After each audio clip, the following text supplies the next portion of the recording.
This story coming from Vogue.com, talking about big retail, Nordstrom's and that. But I love, pulling out this one line. They talk about the days of retailers being territorial and fighting over exclusivity are over. And I like and just not at all interesting.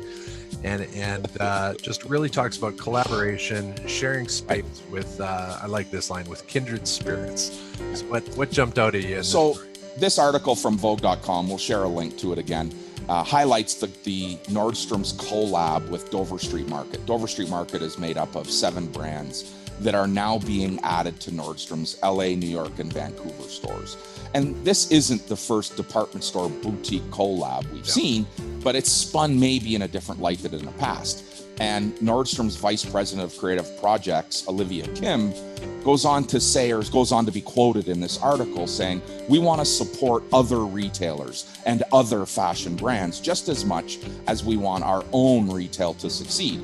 Dover Street has this incubator platform where they're supporting and creating viable businesses for young and emerging global fashion designers who all have their own compelling, interesting, and awesome messages. And Kim goes on to say, we want to support all of that at Nordstrom.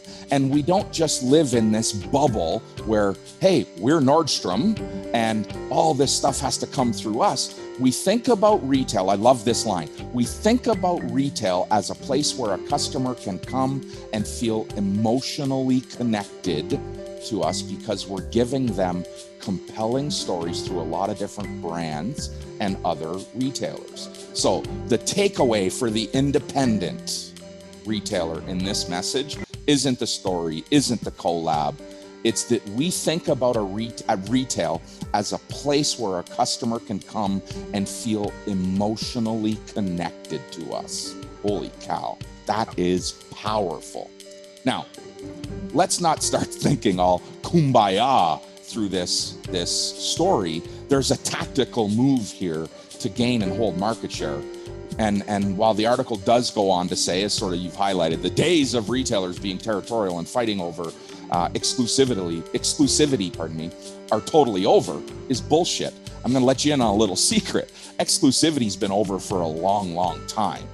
But I do love the idea of a collab between a department store and a boutique. And I'm going to say, let's just, see where this goes. Well, and we've talked a few times in the past too, Dan, where, taking it down to the smallest of independent boutiques, how the opportunity is there for them to find those little pop-up collaborations within their stores. And I'm a big fan when you talk about expanding their base too, where here's these other brands yelling through their channels to, hey, this is where we're going to be. And what a great opportunity to grow the audience that way. So, and they're talking about this exclusivity is gone, and it's not really gone. I mean, exclusivity has been gone for a long time. Our vendors, they compete with us. Our distributors are selling to everyone. And still part of my mantra when I go and talk to a new vendor is, let's first talk about where else this is. Are you competing with me? Is my neighbor going to be competing with me? What's the MAP? What's the minimum advertised price policy? And does it apply to only me or does it apply to you? There's a lot of great conversation that comes from having that conversation with your vendor. But let's not mistake ourselves. Exclusivity is a very difficult thing to come by, which speaks to the power, Rob, of creating your own brand that is exclusive to you. Right. Awesome.